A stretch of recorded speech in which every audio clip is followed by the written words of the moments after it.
ماہ ذی قعدہ کی آخری ایام ہے اور آج 27 تاریخ ہے ذی قعدہ کی۔ 2-3 روز کے بعد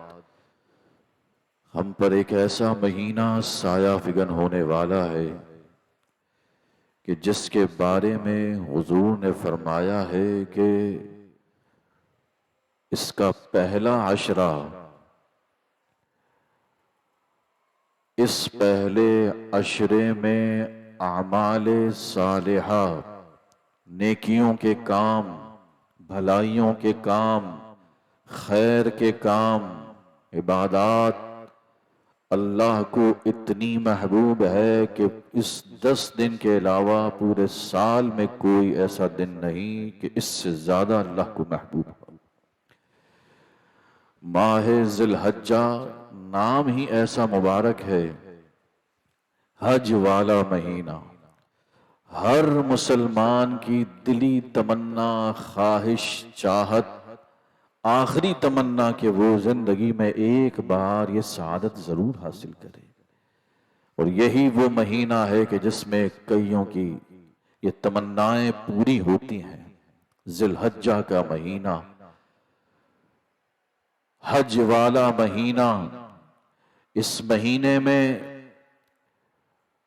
کئی اسلامی اہم تاریخی واقعات رونما ہوئے۔ پہلی ہی تاریخ کو حضرت مولائے کائنات، مشکل کشا، شیر خدا، کرم اللہ وجہہ الکریم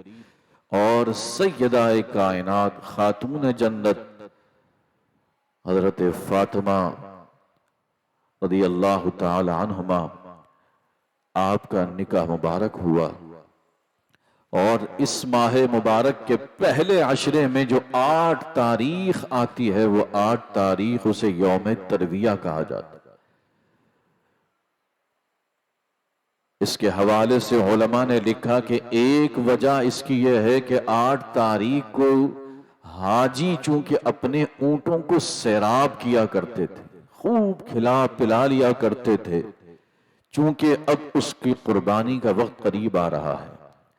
تو اس لیے اسے یوم ترویہ کہا گیا۔ اور ایک معنی ہے ترویہ کے سوچ و بچار، غور و فکر کرنا۔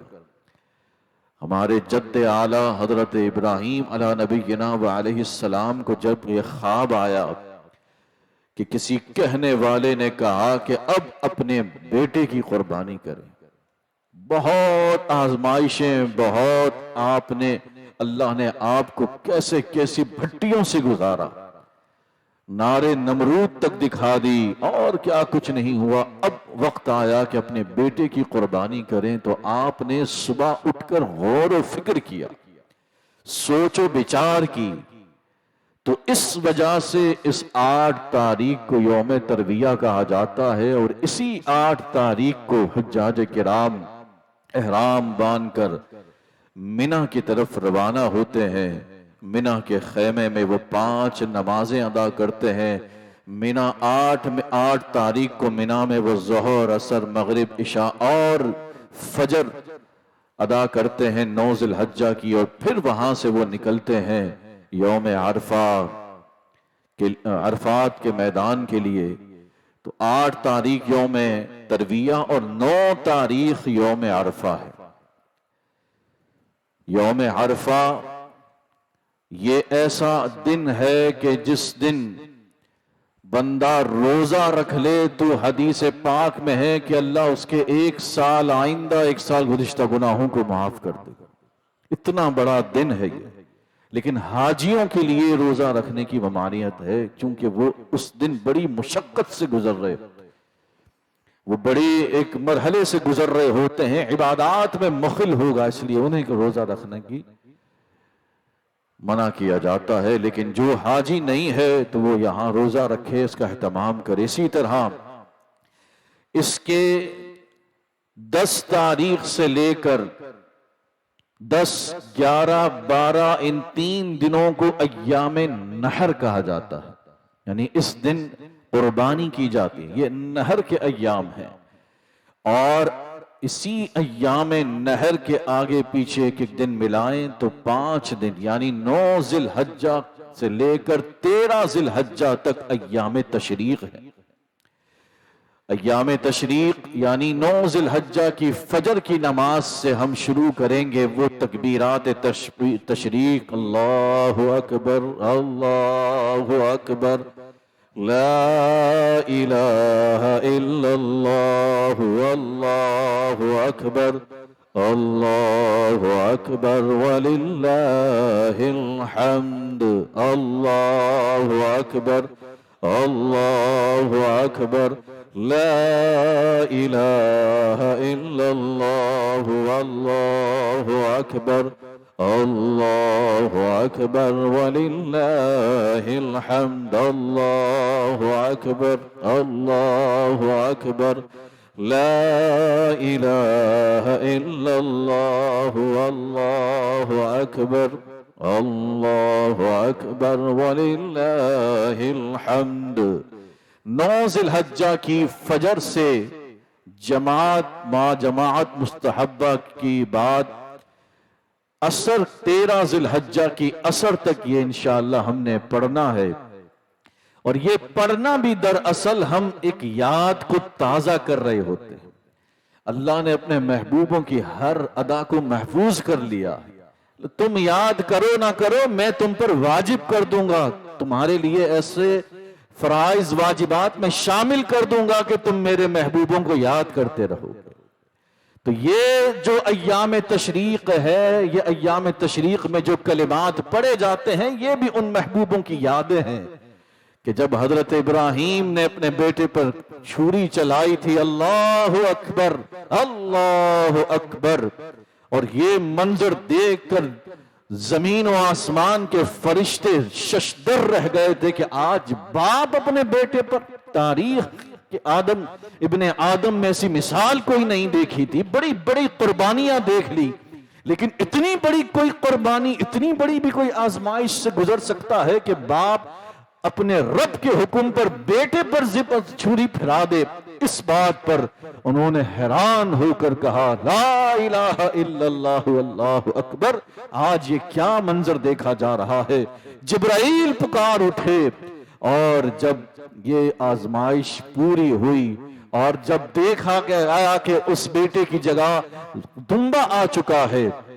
اور حضرت اسماعیل اپنی جگہ پر کھڑے ہیں، تو پھر حضرت اسماعیل کی زبان سے بھی یہ جملے نکلے، حضرت ابراہیم علیہ السلام، یہ مختلف اقوال روایت، یہ ان نفوس قدسیہ حضرت جبرائیل، حضرت ابراہیم، حضرت اسماعیل، ان نفوس قدسیہ کی زبان مبارک سے نکلے ہوئے کلمات ہیں جو اللہ نے ہم پر واجب قرار دی، تاکہ تم ان میرے محبوبوں کی یاد کو تازہ رکھو، باقی رکھو کہ انہوں نے قربانیاں دی تھیں، اور جو اللہ کے لیے اپنی قربانیاں دیتا ہے اللہ اسے کبھی بھی ضائع نہیں کرتا۔ ان الذین آمنوا وعملوا الصالحات سیجعل لهم الرحمن ودا،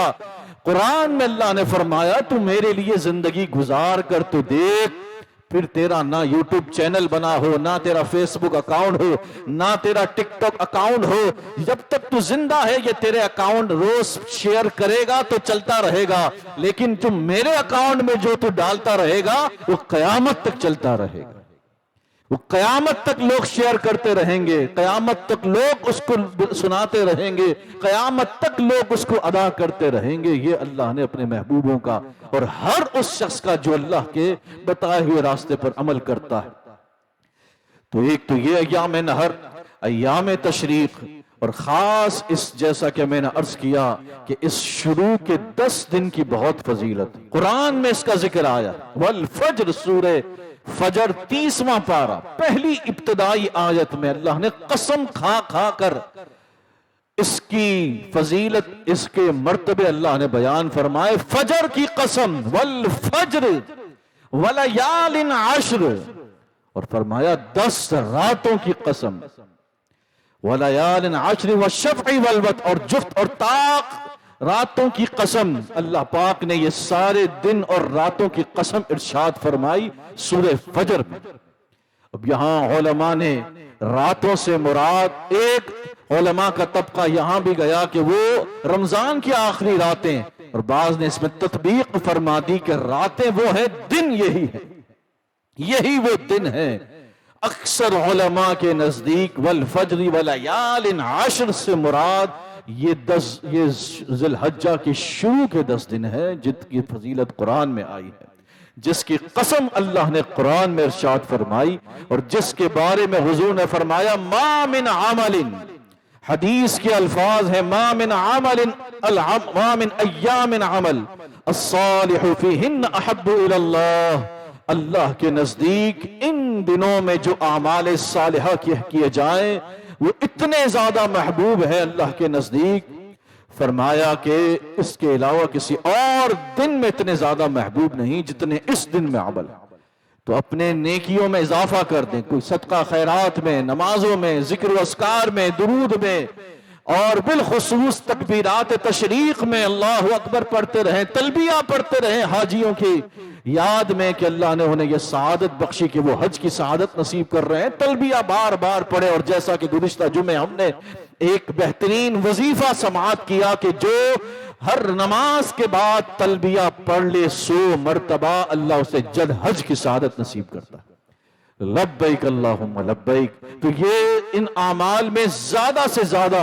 اعمال صالحہ کی کثرت کرے۔ اور صرف صحابہ نے جب اتنی شد و مت کے ساتھ سنا، عرض کی یا رسول اللہ، قال یا رسول اللہ ولل جہاد فی سبیل اللہ، کیا جہاد میں جانے سے زیادہ یہ بہتر ہے کہ ان 10 دنوں میں نیکیاں اعمال صالحہ کریں؟ حضور نے فرمایا قال ولل جہاد فی سبیل اللہ، ہاں جہاد فی سبیل اللہ سے بھی زیادہ ان 10 دنوں کے نیک اعمال اللہ کو زیادہ محبوب ہے، مگر فرمایا الا رجل خرج بنفسه وماله فلم يرجع من ذلك بشيء، مگر وہ شخص جو اپنی جان کے ساتھ اپنے مال کے ساتھ نکلا تو تھا لیکن واپس نہیں لوٹا، شہید ہو گیا، وہ افضل و اعلیٰ مرتبے پر ہے۔ لیکن ویسے کوئی مجاہد ہے اس سے زیادہ فرمایا ان 10 دنوں میں کوئی نیکیاں کرے، اعمال صالحہ کرے، یہ بڑے بابرکت دن ہے۔ اس کی خاص تاکید قرآن میں آئی، خاص تاکید احادیث میں آئی کہ اس میں زیادہ سے زیادہ اعمال کیے جائیں۔ اور اعمال میں جہاں دیگر اعمال ہے وہیں رسول اللہ صلی اللہ علیہ وسلم نے ان 10 دنوں میں بالخصوص، کیونکہ 10ویں کا تو روزہ حرام ہے، 10 ذی الحجہ کا روزہ حرام ہے، جب میں 10 کہہ رہا ہوں تو اس 10 سے مراد 9 دن ہے، تو ان 9 دنوں میں روزے کی خاص، جہاں دیگر اعمال وہاں روزے کے بارے میں فرمایا کہ جس نے اس 10 دنوں میں یعنی ان شروع کے 9 دنوں میں روزے کا اہتمام کیا، وَإِنَّ الصِّيَامَ فِيهَا يَعْدِلُ كَصِيَامِ السَّنَةِ، ایک روزہ اللہ کے لیے رکھے گا، اللہ اسے سال بھر روزوں کا ثواب عطا کرے۔ وَإِنَّ قِيَامَ فِيهَا كَقِيَامِ السَّنَةِ، ایک دن کا قیام اللہ کے نزدیک پورے سال اس نے عبادت میں گزارا، قیام میں اتنا اجر و ثواب۔ اسی طرح ایک حدیث مبارکہ مشکاۃ شریف کی ہے، رسول اللہ صلی اللہ علیہ وسلم، حضرت عائشہ صدیقہ طیبہ طاہرہ رضی اللہ تعالی عنہ، ہر مومن کو چاہیے کہ یہ 4 چیزیں جو حضور نے کبھی ترک نہیں فرمائی، اما عائشہ فرماتی ہیں میرے سرتاج نے یہ 4 چیزیں اپنی حیات طیبہ میں کبھی نہیں چھوڑی، یہ فرض نہیں ہے لیکن حضور کی محبت میں وہ کوشش کرے کہ ان کا اہتمام کرے۔ 4 لم تکن یدعہن النبی صلی اللہ علیہ وسلم، فرماتی ہیں کہ 4 چیزیں رسول اللہ صلی اللہ علیہ وسلم نے کبھی نہیں چھوڑی۔ کون سی 4 چیزیں؟ صیام عاشوراء، ایک عاشورہ کا روزہ حضور نے پوری حیات طیبہ میں کبھی نہیں چھوڑا، حالانکہ فرض نہیں ہے ہم پر فرض واجب نہیں کیا گیا، لیکن پہلے رمضان کے روزوں کی فرضیت سے پہلے عاشورہ کا روزہ فرض، فرمایا یہ روزہ کبھی حضور نے نہیں ترک فرمایا۔ والعشر، اور یہ جو 10 دن کے روزے یعنی غیر حاجی کے لیے 9 دن کے روزے حضور نے کبھی نہیں چھوڑے، پورے کے پورے 9 روزوں کا اہتمام حضور نے فرمایا۔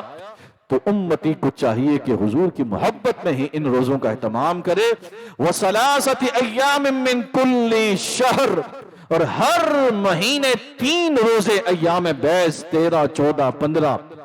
اسلامی تاریخ کے روزے حضور نے کبھی ترک نہیں فرمائے، اگرچہ یہ فرض واجب نہیں لیکن اس کی برکتیں فضیلتیں بہت ہیں۔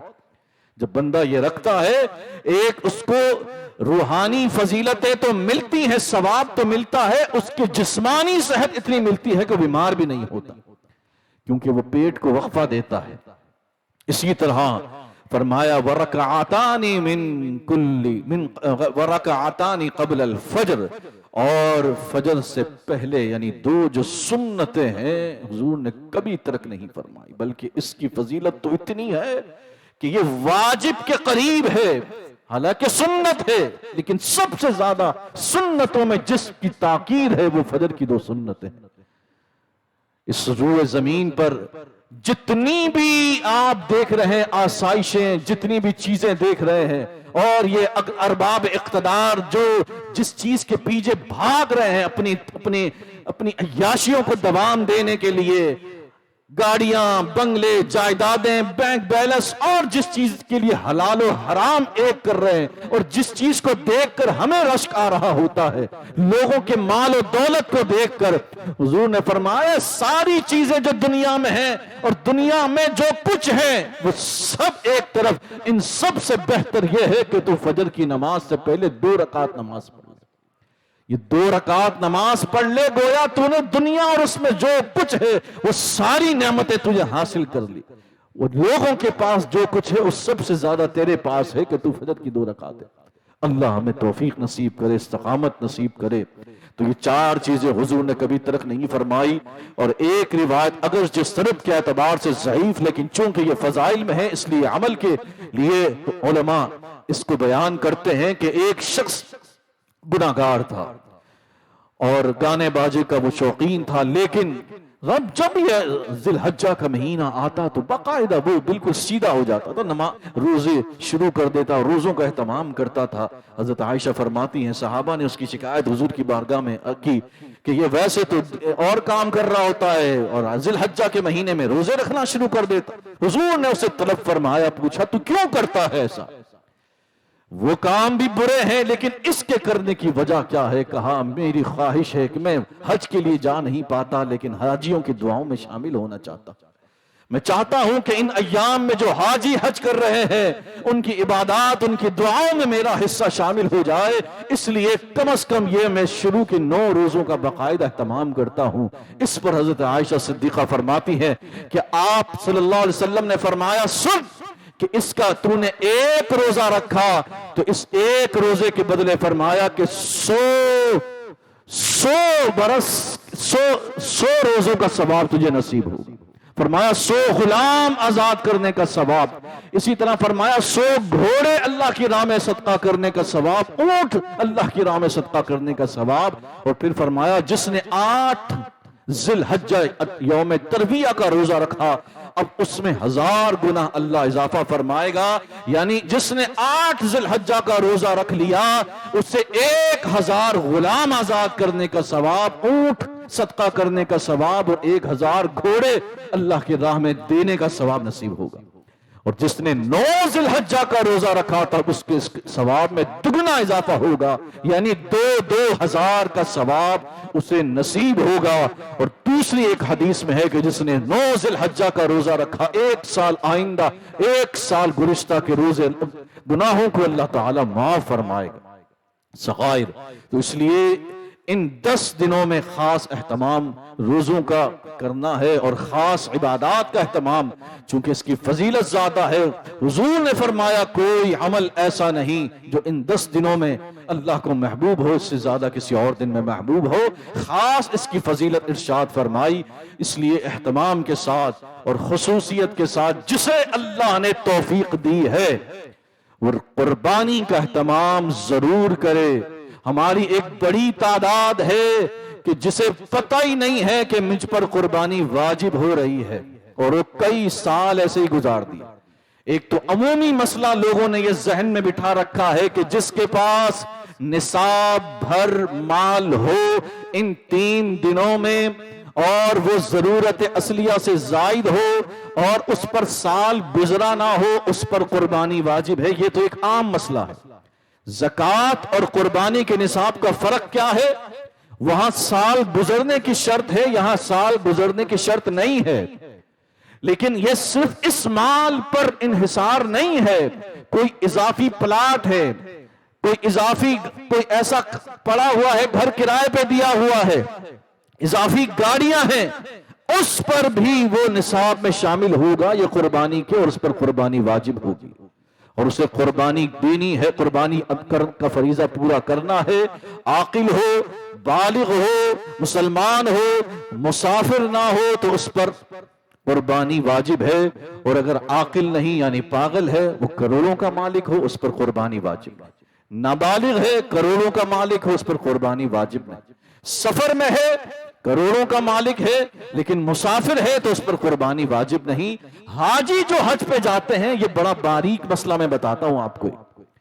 عموماً وہاں پہ حاجیوں کو پتہ ہی نہیں، عموماً یہی مسئلہ بتایا جاتا ہے کہ حاجی پر یہاں کی قربانی واجب نہیں ہے، صرف وہ دم شکر واجب ہے، ایک تو وہاں کی قربانی ہے وہ کرنی ہے، لیکن اگر حاجی، یہ اہم مسئلہ ہے سماعت کیجئے، اگر حاجی 12 ذی الحجہ کی غروب آفتاب سے پہلے مناسک حج ادا کر کے وہ اپنے ہوٹل میں آ گیا، اور یہاں اس ہوٹل میں اب اسے 15 دن ٹھہرنا ہے، یعنی مقیم ہو گیا 12 ذی الحجہ کی غروب آفتاب سے پہلے، یعنی عصر تک وہ مقیم ہو گیا، تو اب اس پہ دوسری قربانی بھی واجب ہو جائے گی۔ یہ ایک باریک مسئلہ ہے جو بہت لوگوں کے علم میں نہیں ہوتا، یہ حاجیوں کو پتہ ہونا چاہیے۔ اسی طرح اگر صاحب نصاب ہیں یہاں پر تو اس پر قربانی واجب ہے، وہ اپنے اس فریضے کو ادا کرے۔ یہ قربانی کے مسائل طویل ہے، انشاءاللہ ہم دوسری نشست میں سماعت کریں گے۔ آخر میں بس ایک پیغام دینا چاہوں گا ان یوٹیوبروں کو، ان ویلاگروں کو، اور ان کیٹلز فارم کے مالکان کو، خدا را آپ لوگوں کی وجہ سے اس مقدس فریضے کا نقشہ بگڑتا جا رہا ہے۔ سارے نہیں ہیں لیکن کچھ ایسے یوٹیوبرز، ویلاگر اور کچھ کیٹلز فارمز کے مالک جنہوں نے اس سنت ابراہیمی کا ایسا گھنونا، ایسا مذاق بنا دیا کہ اب نقشہ ہی بدل گیا، اب اس کی تعریف ہی بدل گئی، لوگ کسی اور کام میں لگ گئے ہیں۔ اب آپ لوگوں نے لوگوں کو سنت ابراہیمی سے محروم کر دیا، کہاں سے کہاں جانوروں کے ریٹ پہنچا دیے گئے۔ شوق اپنی جگہ، ساری چیزیں اپنی جگہ، لیکن یہ کون سی شریعت ہے کہ آپ گانے باجے بجا کر وہ لڑکیاں جانوروں کو لا کر کیٹ واک کروا رہی ہیں۔ یہ جتنی آپ حرام کاریوں کا ارتکاب کر رہے ہیں، جانوروں کی توہین، جانوروں کی بے ادبی کر رہے ہیں، یہ جتنا کچھ ہو رہا ہے، اور آپ کو دیکھ کر جتنے لوگ اس کو فالو کر رہے ہیں، یاد رکھیں آپ مر جائیں گے لیکن قیامت تک قبر میں آپ کو اس گناہ کا عذاب چکھنا پڑے گا۔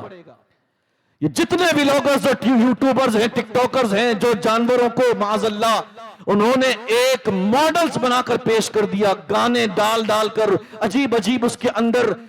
بیک گراؤنڈ کے اندر آوازیں اور انڈین گانے اور نہ جانے کیا نام عجیب عجیب سے ہندوؤں کے نام رکھے ہوئے ان بدبختوں نے۔ ابھی سنا بنگلہ دیش میں ایک جانور کا نام ٹرپ رکھ دیا، اور یہاں پر جانوروں کے نام ہندوؤں کے نام پر رکھے ہوئے، یہ سب قربانی کے جانور کی بے حرمتی ہے۔ خدا را یہ اس کلچر کو پروموٹ نہ کریں ورنہ یہ آگے جل کر اور بڑھے گا، اور اس کا نقصان آپ کو بھی قبر میں ہوگا، ہماری نسلیں بھی بھگتیں گی۔ سنت ابراہیمی کو سنت ابراہیمی رہنے دیں، اور دین شریعت کے دائرے میں رہ کر اس فریضے کو ہر عام انسان کی رسائی تک پہنچنے دیں۔ آپ کے شوق نے لوگوں کے فریضے دور کر دیے، آپ کے شوق کی وجہ سے لوگ فریضہ ادا کرنے سے محروم ہو گئے۔ اگر شریعت کے دائرے میں شوق کرتے ہیں تو بہت اچھی بات ہے، لیکن جہاں شریعت کا خلاف ورزی کی جائے گی تو پھر اس کا پکڑ ہے۔ اللہ پاک ہم سب کو عمل کی توفیق عطا کرے اور ہر برائی سے محفوظ رکھے۔ وما علیہ الا البلاغ المبین۔